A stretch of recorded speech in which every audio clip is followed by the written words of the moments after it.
ঈদের সময় দর্শকের প্রশংসায় ভাসলেও একেবারে নীরব ছিলেন অভিনেত্রী তানিয়া বৃষ্টি। সামাজিক যোগাযোগ মাধ্যমে যেখানে তার অভিনয় নিয়ে উচ্ছ্বাস, সেখানে তিনি লড়ছিলেন জীবনের সবচেয়ে কঠিন সময়ের সঙ্গে।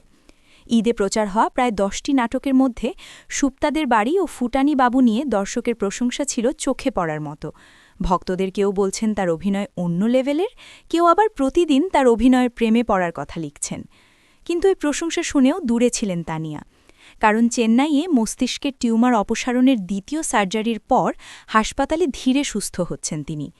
ফেব্রুয়ারিতে হঠাৎ অসুস্থ হয়ে টিউমার ধরা পড়ে, এরপর অস্ত্রোপচার। 9 মার্চ চিকিৎসার জন্য চেন্নাই যান, সেখানেই দ্বিতীয় সার্জারি সম্পন্ন হয়।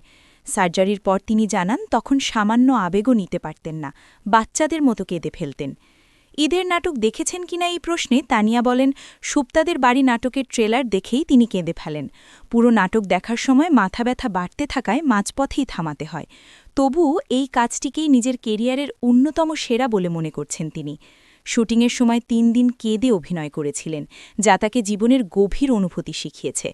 বর্তমানে শারীরিক অবস্থা কিছুটা ভালো হলেও চোখ ও নাকে সমস্যা রয়েছে।